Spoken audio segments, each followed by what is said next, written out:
The wrong room. The corridors of the alien palace were silent, filled with strange glowing lights on the walls, each symbol breathing with a soft pulse like the heart of some living creature. A human officer walked carefully through the long halls, his boots echoing against the polished black stone. He had been assigned as one of the guards during the uneasy peace talks between Earth and the alien empire. On the surface, it was an honor, but he knew deep inside that one wrong move could mean disaster for humanity. He had been told to follow a simple duty: watch the rooms, protect the delegates, and never step beyond the areas marked safe. Yet on this night, something felt strange. The palace was too quiet, and the whispers of the alien guards had disappeared behind him.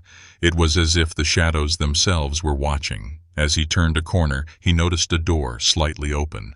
A cold draft slipped out from it, carrying a scent of burning metal and sweet flowers mixed together. He frowned. That room was supposed to remain locked. Humans were not even allowed inside, and neither were most of the aliens. Only the ruling family had access. Cautiously, he stepped closer. His hand rested on the sidearm at his belt, though he knew it would be useless if danger came. The aliens were faster, stronger, and filled with powers humans still struggled to understand. He pushed the door wider and froze. Inside, the chamber was dim, glowing blue lines running across the floor like rivers of light. In the center stood a tall figure, her cloak of silver threads catching the glow. Her crown glistened with sharp points, and her presence filled the air with weight. It was the alien queen, ruler of the empire, feared across 1,000 systems. His chest tightened. He had never expected to see her alone. Not here, not in this secret chamber. For a moment he thought it was a mistake. Her words made him shiver. Was she speaking of the peace talks, or something deeper? He swallowed hard and tried to stand firm. "I only meant to warn you," he said. "This chamber is forbidden." The queen stopped just before him, close enough for him to feel the strange heat radiating from her skin. She smiled again, this time wider, but still without warmth. "And yet," she whispered, "I am here." The officer's hand twitched near his weapon, but he knew it would not help. Her guards were outside, but she had entered alone. Why? What was she seeking here? He realized the danger was not in her being caught, it was in what she wanted to find. He took a deep breath and forced his voice steady. "What is it you are looking for?" The queen leaned closer, her golden eyes burning into his. "Truth," she said simply. Her breath carried the strange, sweet metal scent, and the sound of her word felt heavier than the walls themselves. The officer's thoughts spun in chaos. Truth? About what? About humans? About the galaxy? He suddenly felt the weight of all Earth's hidden shadows pressing down on him. Secret projects, hidden fleets, forbidden weapons. Was this what she was after? Did she already know? Her gaze did not leave his. Her smile lingered, and she whispered again, "Do you really think I came here by mistake?" The silence that followed was unbearable. The human officer stood frozen, his heart pounding, knowing one wrong word, one wrong move, could decide not only his fate but perhaps Earth's place in the galaxy. And in that moment, he realized something chilling. He was not guarding the peace talks tonight. He was standing at the edge of a secret war that had already begun, the Queen's secret. The officer stood frozen in the glowing chamber, his mind racing. The alien queen's words echoed inside his head. "Do you really think I came here by mistake?" He had expected Ange. He stepped forward, shaking his head. "That's not possible, that ship. It's not—" But he could not finish the lie. The image was too real, too exact. The queen's voice grew cold. "You humans speak of peace, but behind closed doors you sharpen your blades. Do you think the galaxy is blind?" Her words struck like thunder. The officer felt trapped. He was standing in a sacred chamber, in front of the most powerful being in the empire, and she had just revealed knowledge no outsider should have. He tried to regain control. "If you already know, then why come here?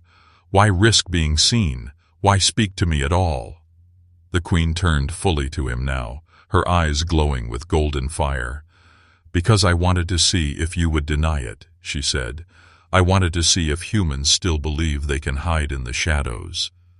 She stepped closer, her presence heavy like a storm. "Your leaders think they can control the galaxy with secret fleets, but war is not decided only by weapons. It is decided by truth and trust." The officer forced himself to meet her gaze. "And what do you want from me?" Her smile returned, faint but dangerous. "I want to know if your kind is worth saving." His breath caught in his throat. "Saving? From what?" The Queen leaned close enough that he could see the fire burning in her eyes. "From yourselves," she whispered, "from the Council, from the storm that is already coming. If I reveal what I saw tonight, the galaxy will strike Earth before your hidden warships ever leave their docks. Millions will die before the first shot is fired." The officer's heart pounded. He could not tell if she was threatening him or warning him, maybe both, maybe neither. The Queen stepped back, her silver cloak flowing around her. She raised her hand, and the golden image of the human warship faded back into the cube. The chamber dimmed again, leaving only the two of them in the silent blue glow. "You have two choices," she said, her voice calm but sharp as steel. "Pretend this meeting never happened and let the galaxy destroy your world. Or trust me, and give me a reason to protect your species." He stared at her, stunned. "Why would you protect us?" Her eyes softened for a brief second, almost human. "Because sometimes," she said slowly, "your kind reminds me of what we once were." The officer felt the weight of her words press down on him. She had seen through him, through his fear, through the walls of lies his leaders had built, and now she was offering something dangerous, hope mixed with threat. Before he could answer, the Queen turned toward the door. The chamber lights flickered, shadows shifting as if alive. She paused, glancing back over her shoulder. "Do not think you are safe," she said. "By sunrise you must decide, silence or alliance." And with that she stepped into the shadows and was gone. The officer stood alone, heart racing. The glow of the chamber dimmed to black, and he realized he was holding his breath. Somewhere deep inside, he knew this was no accident. The Queen had chosen him, singled him out for a reason he did not yet understand, and for the first time, he understood the truth. This was not a peace meeting anymore. This was a countdown. The test begins. The officer could not sleep that night. Every corner of the palace felt colder, darker. After the Queen's words, her warning echoed inside his mind like a curse. By sunrise you must decide, silence or alliance. But what decision could a single soldier make? He was no commander, no diplomat, just a guard assigned to watch the halls. And yet, somehow, the Queen had chosen him. He felt trapped between worlds. As the hours passed, whispers traveled through the palace. Alien guards moved restlessly, their movements sharper, their eyes colder, something he had changed since the Queen left that chamber.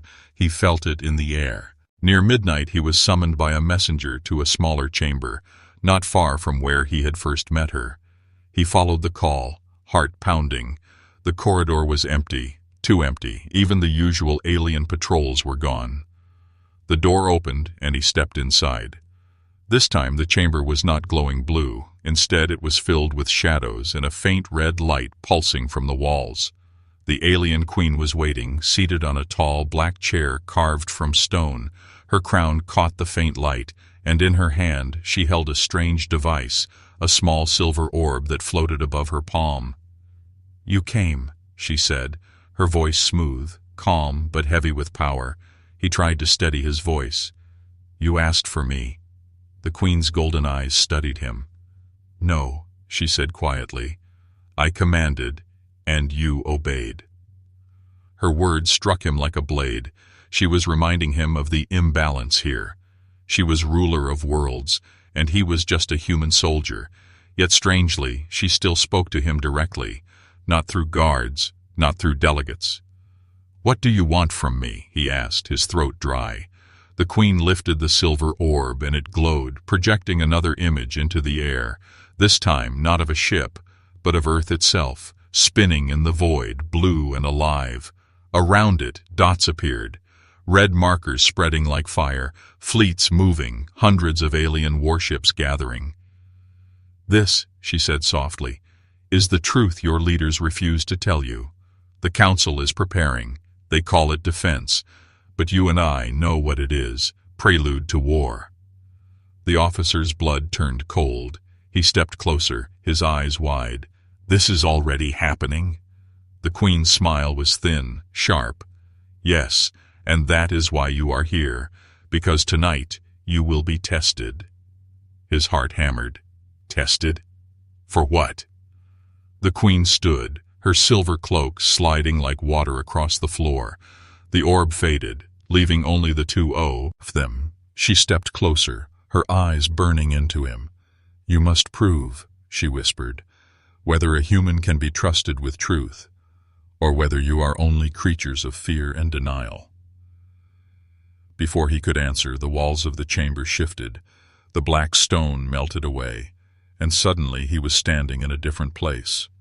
The floor was metal, the air cold, alarms flashing red. He looked around in shock.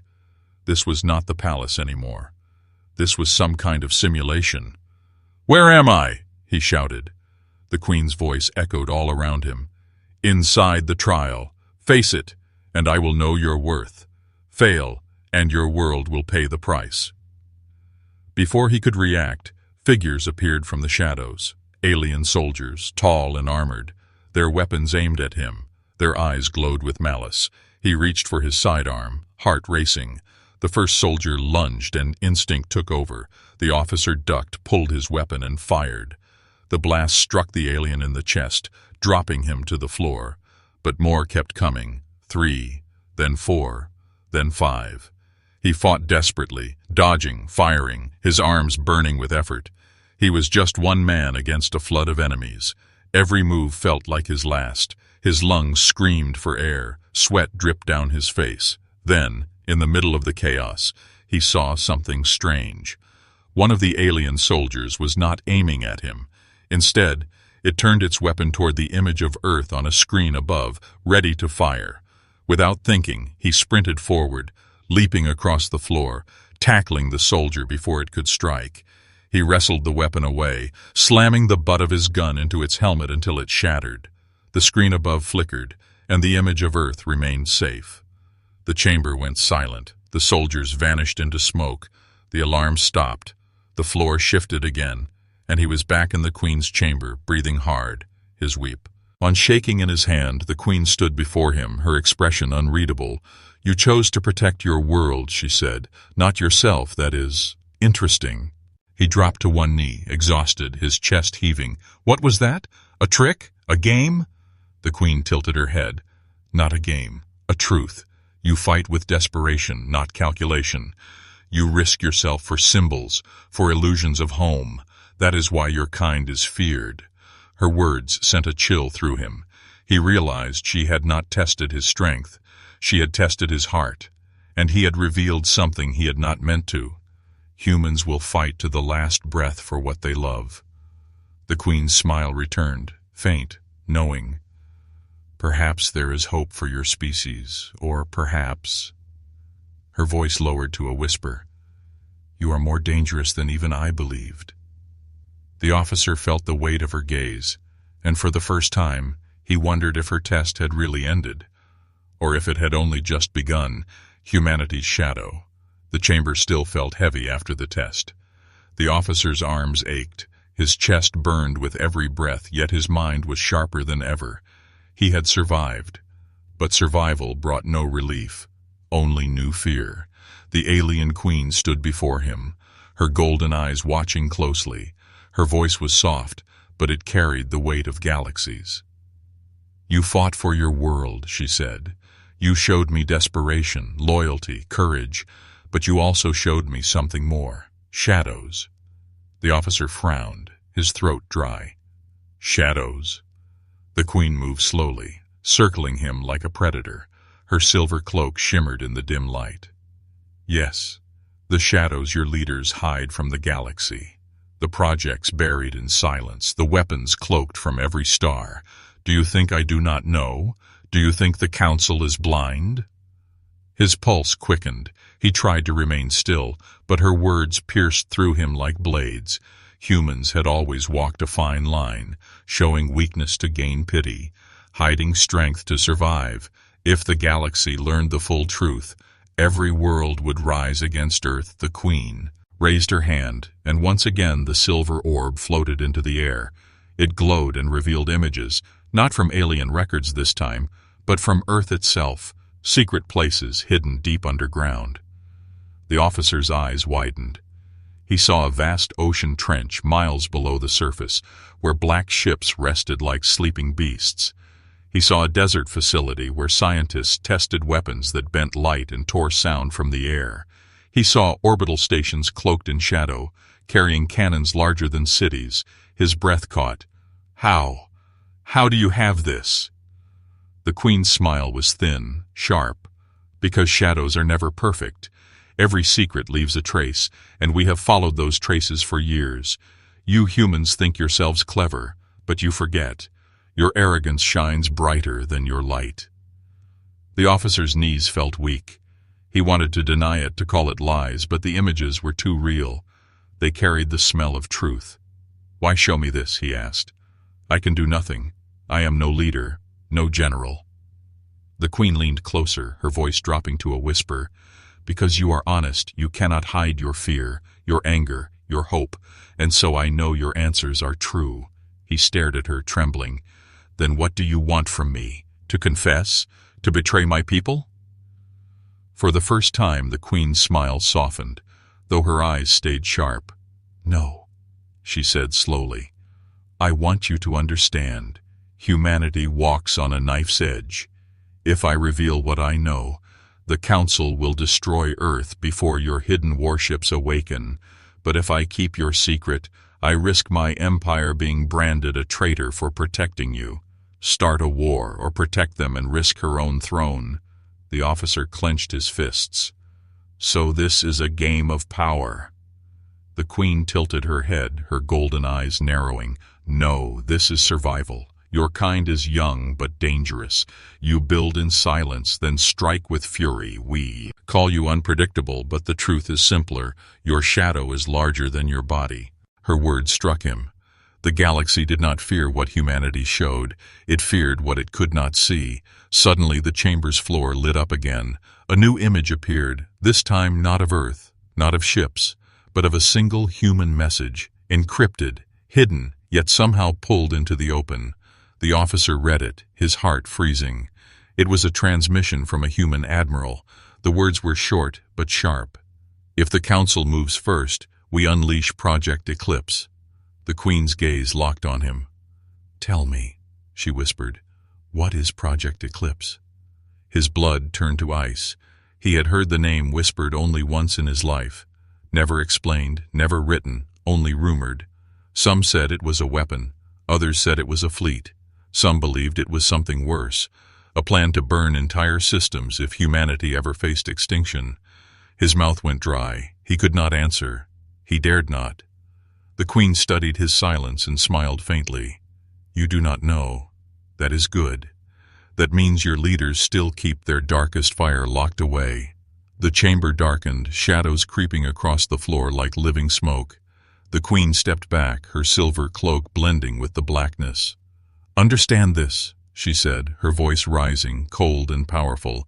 If I speak the truth to the Council, humanity will be branded a plague. They will strike your homeworld with every fleet they possess. But if I stay silent, Earth lives, until the day Project Eclipse wakes, and then perhaps nothing will survive. The officer's chest tightened. His thoughts spiraled. Humanity had hidden too much, too deeply, and now the truth stood between him and the most dangerous woman in the galaxy. He tried to steady his breath.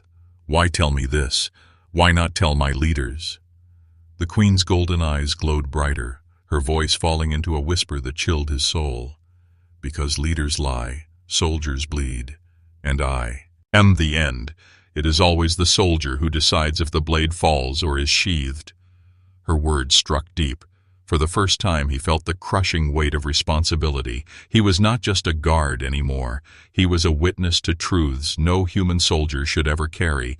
The Queen turned away, her cloak catching the last threads of light. She raised her hand, and the silver orb dimmed. The chamber sank into silence. "You have seen humanity's shadow," she said, her voice echoing like thunder in the dark. "Now you must choose. Will you carry it, or will you let it burn you alive?" And with that, the chamber doors opened, spilling cold air into the room. The officer stood alone once more, his heart racing, his mind spinning, knowing one thing with certainty. The Queen had not shown him secrets to frighten him. She had shown him to prepare him, because shadows were only the beginning. The Queen's answer. The officer walked out of the chamber, but the Queen's words stayed with him like a chain around his chest. "Now you must choose. Will you carry it, or will you let it burn you alive?" He wandered the dark halls of the alien palace, his mind a storm. The silence pressed on him, broken only by the distant hum of alien machines. He had never felt so small, so heavy. He was a soldier, nothing more, yet the fate of Earth now pressed against his shoulders. As dawn neared, the palace came alive. Alien guards marched, advisors whispered, and courtiers prepared for the day's peace talks. But the officer felt none of the hope others carried. For him, the night had revealed too much. Humanity's hidden fleets, the shadow of Project Eclipse, and the Queen's knowledge of it all. Then came the summons. A soldier approached, his voice firm but respectful. "The Queen requests your presence." The officer followed, each step heavier than the last, until he entered the grand throne hall. Unlike the secret chambers, this place was vast, lit with gold and fire, filled with banners of the alien empire. And there she was, the alien queen, seated on her throne, her crown blazing with light. Delegates stood on both sides, alien nobles, human diplomats, and guards watching silently. The air was thick with tension. The Queen's golden eyes fixed on him as he entered. Her voice carried across the hall, calm and sharp. "This human entered the forbidden chamber last night. He saw what he was not meant to see." Gasps echoed among the nobles. Human delegates tensed, some stepping forward in protest. But the Queen raised her hand, silencing them. She rose from her throne and descended the steps, her silver cloak trailing like liquid light. She circled the officer slowly, her presence commanding every eye in the room. "And yet," she continued, "he did not run, he did not cry lies. He stood, he faced me, and in him I saw the truth of humanity, not in leaders, not in generals, but in a single soldier." The officer's breath caught. He had no words. He only stood still as her golden gaze bore into him. Then, with a voice that seemed to shake the hall itself, the Queen spoke again. "The galaxy fears humanity's shadows, the hidden fleets, the whispers of weapons too dark to name. But I tell you this, fear alone is not the whole of truth. I have seen with my own eyes that humanity does not fight for conquest. They fight for survival, for home, for something even the greatest empires forget. Hope." Murmurs rippled through the hall. Some nobles looked furious, others thoughtful. Human diplomats exchanged startled glances. The officer could not believe what he was hearing. Was she defending humanity? The Queen turned back to him, stepping closer. Her voice dropped, sharp and dan. "Jairus, but only for his ears. Do not mistake me, human. If your people unleash the shadow you call Project Eclipse, I will burn Earth myself." Her words froze his blood, but then she added, "But if you stand as you stood before me, if your kind remembers why it fights, then perhaps you will not destroy yourselves." She straightened, her voice once again for all to hear. "My answer is this. I will not reveal what I know, not yet. The Council will not hear of your shadows from me. For now, humanity is spared." The hall erupted in voices. Nobles protested, diplomats gasped, guards shifted uneasily, but none dared challenge her directly. The officer's knees felt weak. Relief and terror mixed inside him. Her choice was not salvation. It was a warning. Earth had been given time, nothing more. The Queen lifted her hand, and silence fell again. Her eyes locked on him one final time. "Remember this, soldier," she said. "The galaxy does not end in fire. It ends in silence. It ends when secrets consume those who hold them. Carry this truth back to your people. Your shadows will decide your fate, not your light." She stepped back onto her throne, her silver cloak flowing around her like waves. The court bowed. The hall trembled with her final words. The officer stood frozen, every nerve burning. He had survived her test, but in surviving he had learned something far worse. Humanity's greatest threat was not the alien fleets, not even the Council. It was their own hidden darkness. As the hall emptied, he remained alone for a moment, staring at the Queen. She did not look back at him, but he knew she had chosen him for a reason. He had become the carrier of a secret that could doom or save his entire world. When he finally turned to leave, his footsteps echoed through the vast hall, each one heavier than the last. He did not know what Earth would do with this fragile reprieve. He only knew one thing: the alien Queen had spared them, not out of kindness, but because she had seen both their strength and their shadow.